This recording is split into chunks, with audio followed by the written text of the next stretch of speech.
Digo, sí, sí, porque una madre jamás deja de ser madre. Ser madre es la cosa más bonita que se puede ser en esta vida. Nosotros entendemos los hijos como un regalo, ¿no?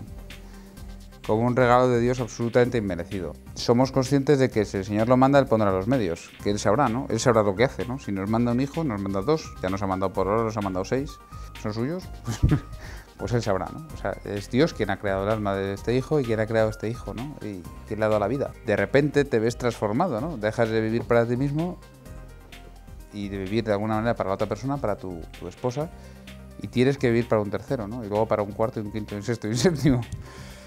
Y caridad, amor que viene de arriba, de Cristo, para querer, veramente querer mi familia según Cristo, según el corazón de Cristo, según como quiere Cristo, Jesucristo en mi familia.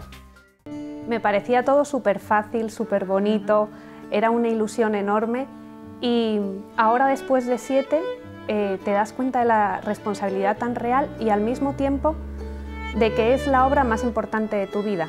Te das cuenta de que los hijos son la única obra que vas a hacer que va a ser inmortal. Entonces eso le da una impresión de grandeza que a veces te abruma.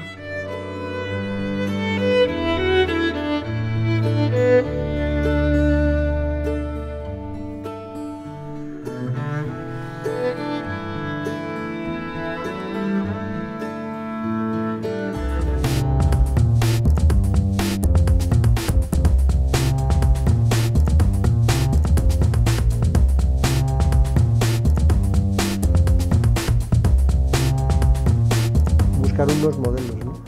Y entonces ahora mismo esos modelos no son tan claros ni son tan presentes. Y luego hay otro factor, que es que vivimos en la sociedad del clic. Ahora todo es clic.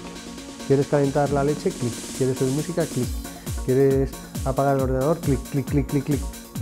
Y el proceso de adolescencia, como su propio nombre indica, es un proceso, entonces se quedan unos tiempos, ¿no? Y el adolescente es inquieto y quiere las soluciones ya.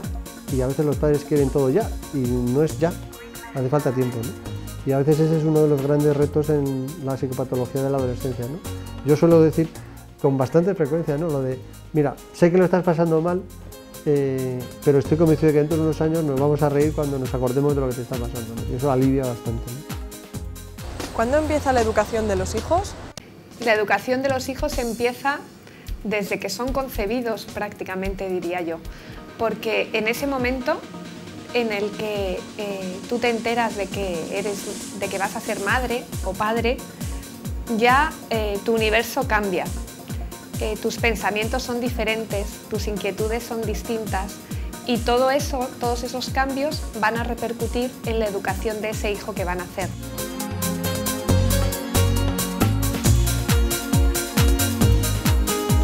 En fin, un examen de conciencia adaptado a la edad y a las necesidades del niño, a su vida real de niño de 8 años. No es difícil ayudarles a hacer un pequeño examen de conciencia, no es difícil. Hay que ser pedagogos, hay que tener un poquito de conocimiento de la psicología de los niños de esa edad. No es difícil, no debemos complicar las cosas. Dios es muy sencillo, Dios ama a los niños.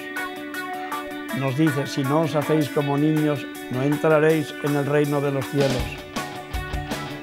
Todos deberíamos ser mucho más sencillos y comprenderíamos mejor a los niños y los educaríamos mejor.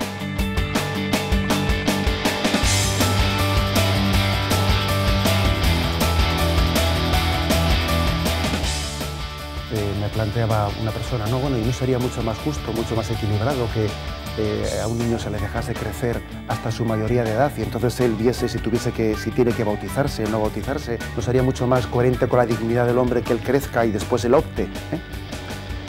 Y yo le respondía a este padre, ¿y tú crees que mientras tanto ibas a tenerlo en una burbuja de cristal, aséptica, sin ningún tipo de influencia por parte de nadie, en el que él iba a crecer en una especie de educación neutra, sin ningún tipo de influjo, para que luego, llegado a la mayoría de edad, él estuviese en capacidad de elegir correctamente? Eso cualquiera que hoy en día sepa en qué mundo vivimos sabe que es absolutamente falso. Hay cosas que no debemos, aunque podamos hacer. Esto parece que es una idea que choca contra la idea también ambiental sobre el hombre moderno, ¿no? Que puede hacer todo. Es más, con lo que nos bombardean tantas ideologías actuales. El hombre moderno liberado de cualquier atadura, que puede hacer todo lo que le apetece.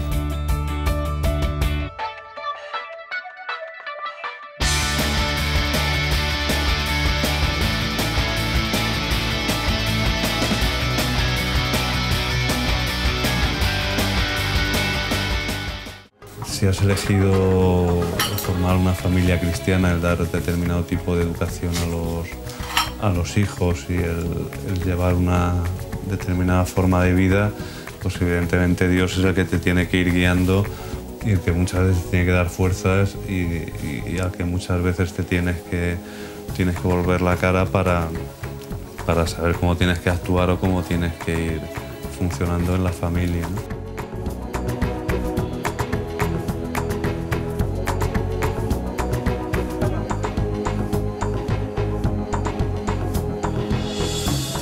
La persona cabe ser una imagen viva y por lo tanto no es una representación muerta como la fotografía, sino una representación viva de Dios y por tanto eso sí que merece toda dignidad y respeto.